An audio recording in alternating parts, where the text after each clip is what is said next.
All right. Back with another one. You know, I had to do this video. Oh man, I tell you, I never thought I'd be defending Stephen A. Smith, but I had to. Fair is fair. Now, over the past few weeks, ESPN, as many of you know, has laid off about 300 people. Right now, definitely, this is unfortunate. These are hardworking men and women that really help to keep the network afloat.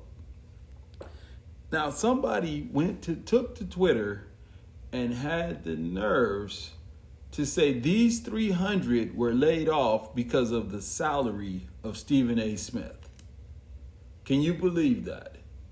So whatever dipstick said that, these 300 were laid off because of Stephen A. Smith, I'm going to give you some food for thought. Now, when I give you this food for thought, don't eat it up too fast. Okay, now we'll start with Stephen A. Smith. Now, Stephen A. Smith is being paid, and this is according to his contract that he signed, he's being paid by ESPN $8 million a year. So $8 million, I mean, you know, is he starving? No. Is he doing okay? Yes. Of course, $8 million, and you minus that by his taxes, things like that, and, you know, whatever he's left with, roughly $5.5, maybe $6 million. That's Stephen A. Smith, and that's, again, what ESPN is paying him. Now, ESPN's parent company is Disney. All right, ESPN's parent company is Disney. Now, I don't know if some of you remember, but right before this pandemic started, and I'm not going to get too much into, this is a whole nother video, but now, what's his name? Bob Iger, I believe, was the CEO of Disney. Now, he stepped down right before this pandemic started. So, you know, wink, wink, hint, hint. Coincidence. He retired or stepped down from his post as CEO of Disney.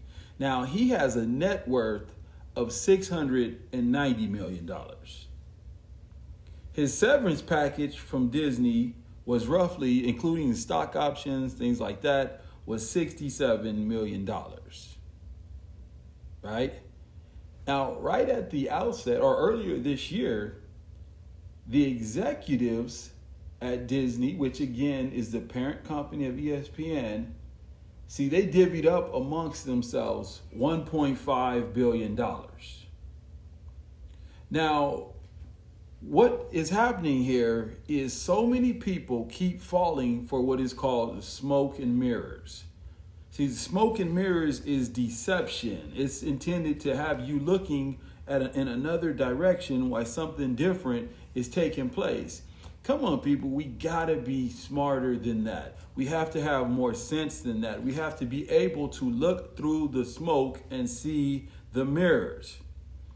Blaming Stephen A. Smith, who's making $8 million a year, again, the parent company Disney, the CEO, $690 million. Why don't you blame him? Why don't you blame the executives? Why don't you blame the executives' decisions? Stephen A. is doing his job, and he's bringing eyes, he's bringing fans, he's bringing commercials to the network. So we have to stop this narrative where you can be simply sent off into a direction in which you shouldn't be going.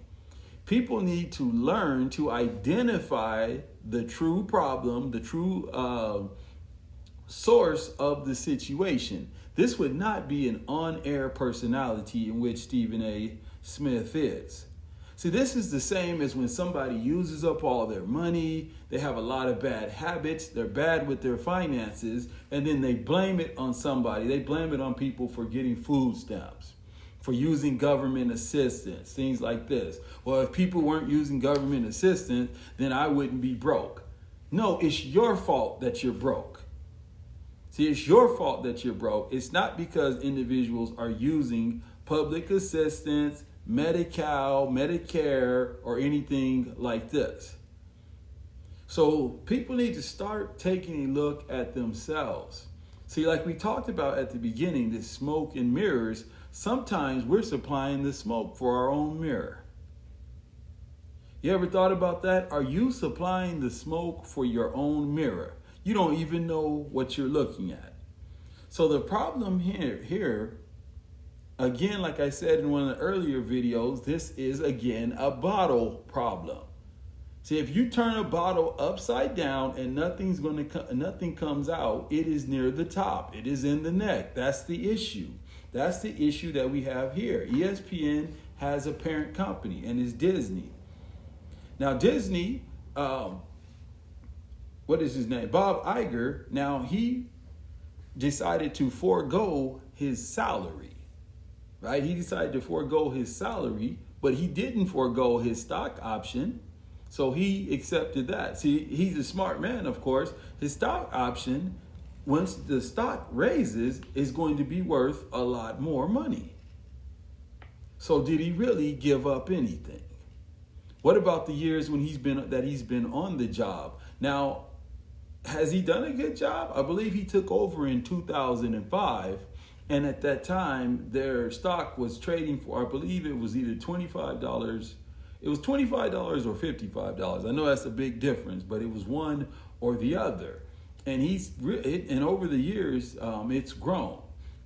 So, I'm not saying that he hasn't done a decent job, but looking at the on-air personalities and blaming it on them for these 300 layoffs is an absolute shame.